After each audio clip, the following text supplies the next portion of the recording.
Hello दोस्तों, कैसे आप सब। तो हम लोग बिहार स्पेशल पढ़ रहे हैं। बिहार स्पेशल का ऑलरेडी 6 क्लास हो चुका है। आज जो है हम लोग 7वां करेंगे। ठीक है, जिसमें हम लोग क्या पढ़ रहे हैं तो प्राचीन बिहार का इतिहास पढ़ रहे हैं। हम लोग जानते हैं कि टीचर का जो बीपीएससी टीचर का है वो बहुत ज़्यादा वैकेंसी आया हुआ है और जल्दी ही इसका एग्जाम होगा। मतलब कि आप दिसंबर के फर्स्ट वीक से एग्जाम शुरू हो जाएगा। ठीक है, हम लोग जानते हैं। ठीक, तो इसको क्या करिएगा कि ध्यान से देखिएगा। और साथ ही साथ क्या है कि ये जो है आज का जो टॉपिक है, हम लोग जैन धर्म पढ़ेंगे। जैन धर्म जो है बहुत ज़्यादा इंपॉर्टेंट हो जाता है कोई भी एग्जाम देते हैं तो उसके लिए। और साथ ही साथ क्या है कि आपका जो ये बीपीएससी टीचर जो है इसका तो वैकेंसी आया हुई है।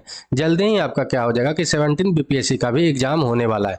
ठीक है, तो ये दोनों एग्जाम के लिए जैन धर्म बहुत ज़्यादा इंपॉर्टेंट है। हम लोग जानते हैं कि 6ठी शताब्दी ईसा पूर्व में 62 धर्मों का क्या हुआ था कि विकास हुआ था। ठीक है, 62 धर्मों में से 2 धर्म सबसे ज़्यादा क्या है कि इंपॉर्टेंट है पढ़ना हम लोग का। एक तो है जैन धर्म और दूसरा क्या है कि बौद्ध धर्म पढ़ना है। तो आज हम लोग क्या करेंगे कि जैन धर्म देख लेंगे। कल जो है हम लोग क्या कर लेंगे कि बौद्ध धर्म के बारे में देख लेंगे। ठीक है, तो प्राचीन बिहार के इतिहास में अगर टॉपिक देखें कि क्या क्या पढ़ना है तो पाषाण काल पढ़ना है, वैदिक काल पढ़ना है, महाजनपद काल, हर्यक वंश, शिशुनाग वंश, नंद वंश, मौर्य वंश, शुंग वंश, कान वंश, गुप्त वंश, कुषाण वंश, पाल वंश, जैन धर्म और बौद्ध धर्म। इतना टॉपिक क्या है कि प्राचीन बिहार के इतिहास में पढ़ना है। अगर इतना करके जाते हैं तो क्या होता है कि आपका प्राचीन बिहार का इतिहास में सारा कंप्लीट हो जाता है बिहार स्पेशल का। हम लोग जानते हैं कि बिहार स्पेशल का जो क्वेश्चन होता है क्या होता है कि और भी पोर्शन से ये आसान होता है, तो इसका क्वेश्चन तो कम से कम नहीं छूटना चाहिए। ठीक है, तो चलिए आज हम लोग क्या करते हैं कि जैन धर्म के बारे में पढ़ते हैं। ऊपर के बाकी सारा टॉपिक है ना जो क्या हो चुका है कि कंप्लीट हो चुका है। तो आज हम लोग जैन धर्म पढ़ लेते हैं, कल क्या करेंगे कि बौद्ध धर्म पढ़ लेंगे। ठीक है, यहाँ से क्वेश्चन बहुत क्वेश्चन बनते रहता है, हर एग्जाम में पूछता है चाहे कोई भी एग्जाम हो।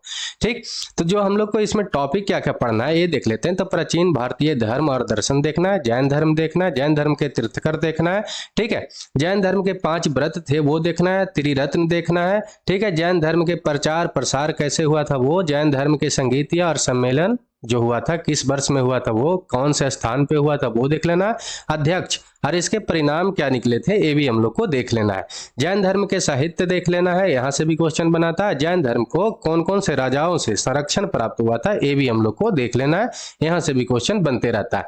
तो चलिए हम लोग का जो सबसे पहला टॉपिक है पढ़ना प्राचीन भारतीय धर्म एवं दर्शन पढ़ना है। तो इसमें क्या था कि ईसा पूर्व के जो 6ठी शताब्दी था, मध्य एवं निम्न गंगा के मैदान में 62 धर्मों का क्या हुआ कि उदय हुआ।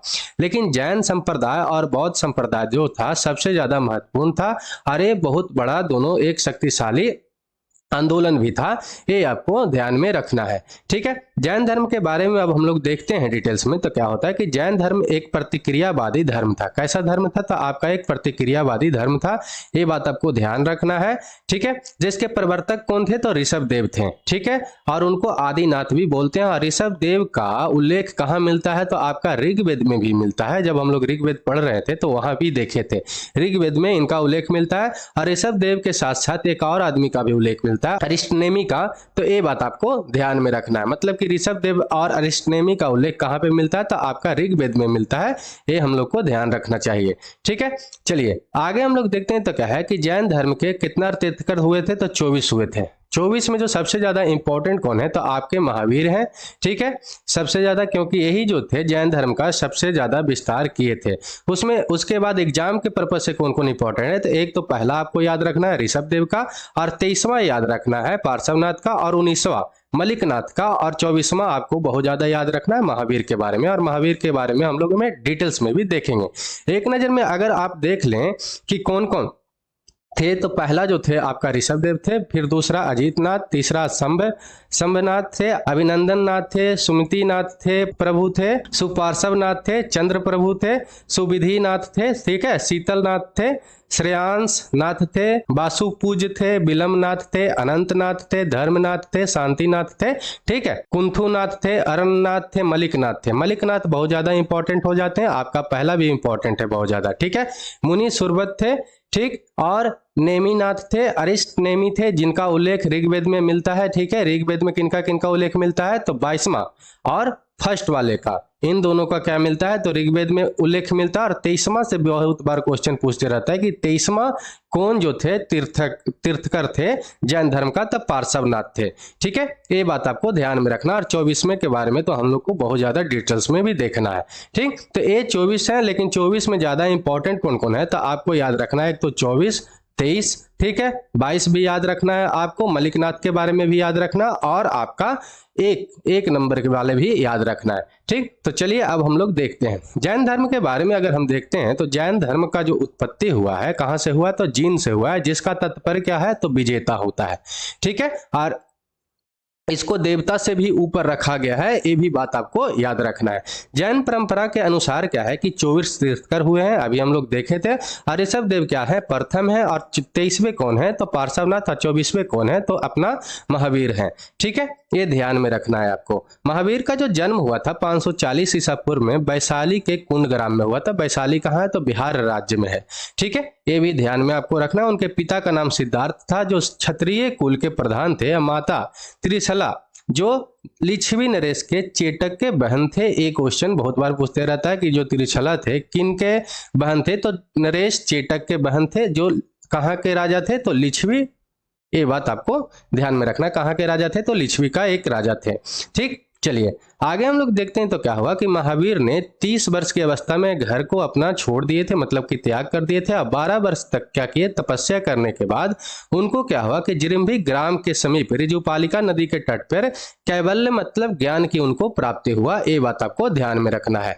ज्ञान की प्राप्ति के बाद महावीर को क्या कहा जाने लगा, तो केवलिन कहा जाने लगा। जीन मतलब कि उनको विजेता कहा जाने लगा, ठीक है। अर्य मतलब कि योग कहा जाने लगा, और बंधक रहित कहलाएं। ये बात आपको ध्यान में रखना है। ज्ञान की प्राप्ति के बाद इतना चीज वो कहलाने लगे। जैन धर्म जो है मेनली क्या चीज पे आधारित है, तो कर्म पे आधारित है, लेकिन एक कठिन तप पर भी बहुत ज्यादा विश्वास रखता है। ये बात भी आपको ध्यान में रखना है, ठीक। आगे हम लोग देखते हैं कि जैन धर्म के 5 व्रत। तो 5 व्रत कौन कौन से थे, अहिंसा, हिंसा ना करना, सत्य, झूठ ना बोलना, अच्छे, चोरी मत करना, अपरिग्रह मतलब संपत्ति अर्जित ना करना। इसका मतलब क्या होता है कि जितना आपको जरूरत है उतना संपत्ति को रखिए, बाकी सबको क्या कर देना चाहिए, दान कर देना चाहिए, ठीक है। ब्रह्मचर्य, इंद्रियों को अपना निग्रह रखना।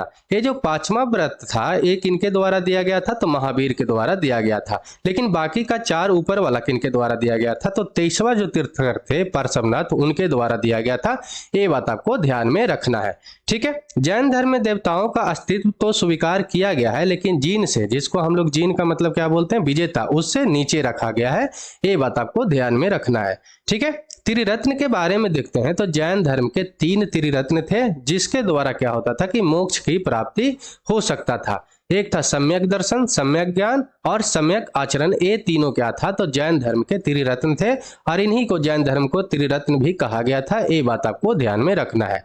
जैन धर्म में युद्ध और कृषि दोनों को वर्जित किया गया है। क्यों, क्योंकि ये दोनों से हिंसा होता है, और इसी के कारण जैन धर्म का विनाश का भी कारण एक माना जाता है।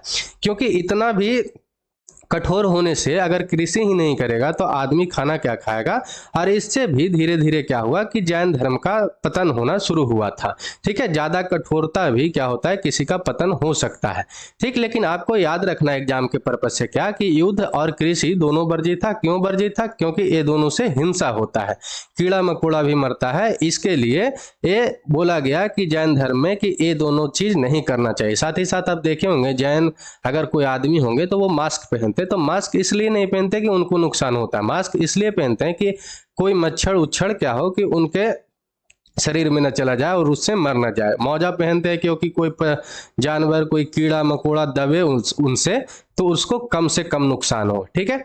जैन धर्म पुनर्जन्म में क्या करते थे, विश्वास रखते थे। ऐसा बात नहीं है कि पुनर्जन्म में विश्वास नहीं रखते थे, ये भी पुनर्जन्म में विश्वास रखते थे, ठीक है। आगे हम लोग देखते हैं, इसमें कुछ शब्द था, ठीक है। तो एक तो आपको देखना है सयादवाद। सयादवाद क्या है कि जैन धर्म के अनुसार 7 नए मतलब कि आंशिक ज्ञान होते थे, जिन्हें हम लोग क्या बोलते थे, तो सयादवाद बोलते थे। और इसे अनेकांत वाद और सप्तभंगी भी कहा जाता था। ये आपको ध्यान में रखना है। एक वर्ड आप देखते होंगे सलेखना। सलेखना पद्धति से क्या हुआ था कि चंद्रगुप्त मौर्य जो थे अपना शरीर को त्यागे थे। तो ये वर्ड आते रहता है, लेकिन आखिर में सलेखना होता क्या है, आपको याद रखना है कि इसमें क्या होता था कि आदमी जो था अपना भोजन और पानी दोनों त्याग कर अपना प्राण त्याग देता था, तब उसको क्या बोला जाता था, सलेखना पद्धति। इसमें जैन धर्म में बोला गया है। जिसी के अनुसार क्या हुआ था कि चंद्रगुप्त मौर्य जो थे सलेखना पद्धति से ही अपना शरीर त्यागे थे, ठीक। आगे हम लोग इसमें देखते हैं कि देवताओं के अस्तित्व इसमें था या नहीं। जैन धर्म में देवताओं का अस्तित्व को रखा गया है, परंतु क्या है कि जीन से नीचे रखा गया। जीन शब्द का जब भी उच्चारण हो तो विजय याद रखिएगा, ठीक है। जीन से क्या है कि नीचे रखा गया है, ये आपको ध्यान में रखना है। वर्ण व्यवस्था के बारे में देखें तो ये भी थोड़ा रूढ़िवादी दिखता है। जैन धर्म में क्या है कि महावीर के अनुसार पूर्व जन्म में अर्जित पुण्य और पाप के अनुसार ही क्या होता है कि कोई व्यक्ति जो है उच्च या निम्न कुल में जन्म लेता है। महावीर इनके इसमें क्या कहें कि कोई व्यक्ति उच्च या निम्न कुल में कब जन्म लेता है, जो उसका पूर्ण पहले का जो जन्म था उसके द्वारा, अगर उसमें कोई पाप किया है तो उसके द्वारा वो नीचा जाति में पैदा होगा, और पुण्य किया होगा तो ऊंचा जाति में पैदा होगा। ये भी इसमें बोला गया, और किनके द्वारा बोला गया था तो आपको याद रखना है, महावीर के बारे में ये ध्यान में रखना है, ठीक है। आगे हम लोग देखते हैं जैन धर्म का प्रचार प्रसार कैसे हुआ था। तो जैन धर्म का मतलब कि जो प्रचार करने वाले मेन थे कौन थे, तो आपको याद रखना है महावीर थे, ठीक है। केवल मतलब ज्ञान के प्राप्ति के बाद ये अपना प्रथम उपदेश कहाँ पे दिए थे, तो राजगीर में दिए थे, जो विपुल लाचक पहाड़ी पर बराकर नदी के तट पर है। वहां पर ये क्या किए थे कि प्रथम अपना उपदेश दिए थे, कहाँ पे, तो राजगीर में। ये आपको ध्यान में रखना है, विपुल लाचल पहाड़ी पे बराकर नदी के तट पे। जमाली जो उनके दामाद थे यही इनके प्रथम शिष्य बने, और चंदना, ठीक है, चंपा नरेश के क्या थे कि पुत्री थे, ये बात आपको ध्यान में रखना है। ये प्रथम इनके भिक्षुनी बने थे, ये भी आपको ध्यान में रखना है। जमाली इनके प्रथम शिष्य बने थे, और लड़की में जो प्रथम शिष्य जो बने थे वो कौन बने थे, चंदना, जो चंपा नरेश के क्या थे कि पुत्री थे, ठीक है। महावीर के प्रधान शिष्य जो थे क्या थे कि आपका याद रखना है कि 11 शिष्य थे, जिन्हें क्या बोला जाता था, तो गंधर्व बोला जाता था। ये आपको ध्यान में रखना है। इनके मतलब शिष्यों की संख्या पूछ ले तो कितना था, तो 11, जिनको क्या बोला जाता था, तो गंधर्व बोला जाता था। ये ध्यान में रखना है। महावीर में जैन धर्म का जो प्रचार किए थे वो किस भाषा में किए थे, तो प्राकृत भाषा में किए थे। और जैन धर्म के प्रचार के लिए पावापुरी में एक जैन संघ की स्थापना भी किए थे। कौन किए थे, तो महावीर किए थे। ये बात भी आपको ध्यान में रखना है। आनंद, सुरदेव, कामदेव और कुंडकोलिये आदि अनेक प्रमुख शिष्य थे। कौन, किनके, तो जैन धर्म के। ये बात आपको ध्यान में रखना चाहिए, ठीक है। महावीर के मृत्यु के बाद क्या हुआ, सुधर्मन जैन संघ का अध्यक्ष बने। ये भी आपको ध्यान रखना चाहिए कि महावीर के मृत्यु के बाद कौन अध्यक्ष बने थे, ये पूछ सकता है एग्जामिनर, तो आपको याद रखना है सुधर्मन, ठीक है। चलिए आगे जब हम लोग जैन धर्म के बारे में पढ़ते हैं तो क्या होगा कि जैन धर्म आगे जाके 2 संप्रदायों में बट गया था। पहला जो था आपका श्वेतांबर था, दूसरा क्या था, तो आपका दिगंबर था। श्वेतांबर किसको बोला गया, तो श्वेत वस्त्र धारण करने वाले थे, और दिगंबर जो नग्न रहने वाले थे। और दिगंबर ये मानते थे कि जो अपना आकाश ही है वो क्या है कि अपना ओरिजिनल में वस्त्र है। ये बात आपको ध्यान में रखना है, ठीक है। जो अभी कुंड मेला लगेगा उसमें आप देखिएगा कि महाकुंभ में कि बहुत सारे दिगंबर आते भी हैं वहां पे, ठीक है। आगे हम लोग देखते हैं तो क्या है कि श्वेतांबर परंपरा के अनुसार 19वां जो तीर्थकर थे वो मलिकनाथ एक स्त्री थे, लेकिन दिगंबर के अनुसार एक पुरुष मानते थे। इसीलिए जो है 19वां आपके लिए बहुत ज्यादा इंपॉर्टेंट हो जाते हैं। और ये क्या होता है कि बार बार क्वेश्चन पूछते रहता है। कभी पूछ देता है कि 19वां जो तीर्थकर थे श्वेतांबर के अनुसार क्या थे, फिर पूछ देगा दिगंबर के अनुसार क्या थे, और 19वां तीर्थकर कौन थे, ये भी पूछ देता है, ठीक है। तो ये बात आप यहाँ से तीनों चीज याद रखिएगा कि श्वेतांबर के अनुसार मलिकनाथ जो थे स्त्री थे, और दिगंबर के अनुसार क्या थे, तो पुरुष मानते थे। ये बात आपको ध्यान में रखना है। आगे हम लोग देखते हैं तो क्या है कि जैन धर्म के आरंभ में मूर्ति पूजा नहीं होता था जैन धर्म में, लेकिन बाद में जब महावीर का मृत्यु हुआ तो बाद में महावीर और अन्य तीर्थकरों का पूजा लोग करने लगे थे। ये ध्यान में रखना चाहिए। तीर्थकर बार बार जो शब्द आ रहा है, तीर्थकर का मतलब एक्चुअली में क्या होता है कि रास्ता दिखाने वाला, पथ पे चलाने वाला, ठीक है। ये भी आपको पूछ सकता है। चलिए आगे हम लोग देखते हैं जैन धर्म के संगीतियां और सम्मेलन और वर्ष और कहाँ पे हुआ था और उसके अध्यक्ष कौन थे, ये हम लोग को देख लेना। तो इसमें क्या हुआ था कि 2 संगीतियां हुआ था। बौद्ध धर्म में 4 हुआ था और जैन धर्म में 2 हुआ था। तो जो प्रथम हुआ था कब हुआ था, तो आपको याद रखना है 322 ईसा पूर्व में, लेकिन कहीं कहीं पे कुछ स्रोतों से जो प्राप्त होता है कि 300 ईसा पूर्व भी लिखा होता है। कौन से जगह पे हुआ था, तो आपका पाटलिपुत्रा मतलब पटना में हुआ था, ठीक है, बिहार में, ठीक, अध्यक्ष कौन थे? तो स्थूल भद्द थे, ये बात आपको याद रखना। और इसका परिणाम क्या हुआ था? परिणाम, कोई भी सम्मेलन होगा तो उसका कुछ ना कुछ तो परिणाम निकलेगा, इसलिए तो बनाया जाता है, सम्मेलन किया जाता है। तो इसका परिणाम क्या हुआ था कि बिखरे हुए और लुप्त ग्रंथों का इसमें संचयन किया गया जैन धर्म का, और 12 अंगों का संकलन हुआ था। जैन धर्म इसी में क्या हुआ था कि 2 संप्रदायों में विभाजन हो गया था, जो अभी हम लोग देख ले रहे थे। एक श्वेतांबर जो श्वेत वस्त्र धारण करने वाले थे, और दूसरा क्या थे कि दिगंबर जो नग्न रहने वाले थे। ठीक, एक क्वेश्चन पूछ सकता है कि कौन सा संगीति में 2 संप्रदायों का विभाजन हुआ था जैन धर्म का? तो आपको याद रखना है प्रथम संगीति में, ये ध्यान रखना चाहिए आपको। ठीक है, दूसरा जो हुआ था आपका 513 या कहीं पर आपको लिखा रहता है 526 ईस्वी, ईस्वी ही है, ईसा पूर्व नहीं है, ये बात आपको याद रखना है।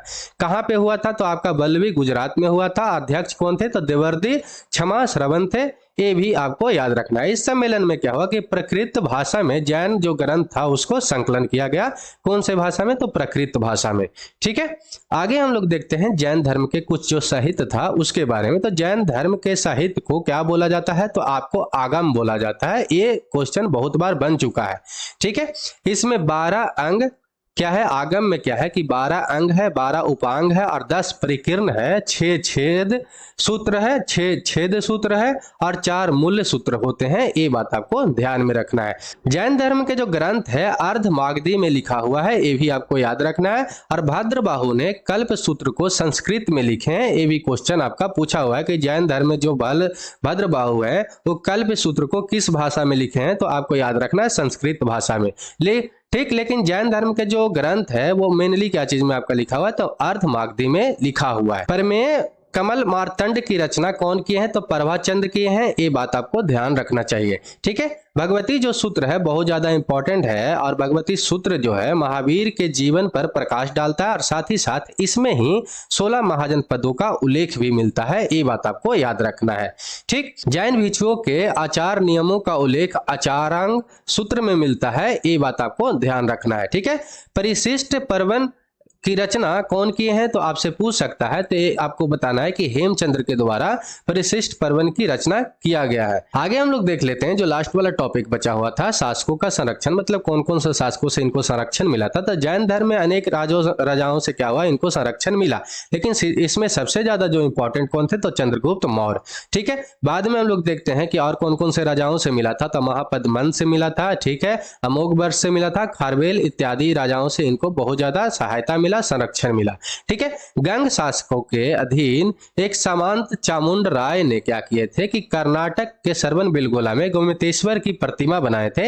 ये बार बार क्वेश्चन पूछते रहता है। ठीक है, कि गोमतेश्वर की प्रतिमा कौन बनाए थे? तो चामुंड राय के द्वारा बनाया गया था। कहां पे बनाया गया था? तो कर्नाटक के श्रवणबेलगोला में। श्रवणबेलगोला में ही क्या हुआ था कि चंद्रगुप्त मौर्य जो थे अपना प्राण त्यागे थे सलेखना पद्धति से। ये बात आपको ध्यान में रखना है। और आगे हम लोग देखते हैं तो क्या हुआ कि 468 ईसा पूर्व में महावीर का निर्वाण हुआ। निर्वाण के मतलब की मृत्यु हुआ। और कहां पे हुआ था? तो राजगीर के समीप पावापुरी में हुआ था। ये बात आपको ध्यान में रखना है। तो जैन धर्म में हम लोग का एग्जाम के पर्पज से इतना ही पढ़ना है, और यहां से क्वेश्चन आपका लगभग सारा जितना भी जैन धर्म से आएगा इतना करके जाइएगा तो सारा बन जाएगा। कल हम लोग बौद्ध धर्म के बारे में देख लेंगे। ठीक है, तो वीडियो अच्छा लगा हो तो लाइक करिएगा, कमेंट करिएगा, शेयर करके सब्सक्राइब करके बेल आइकन को दबा के रखिएगा। तो जय हिंद, जय भारत।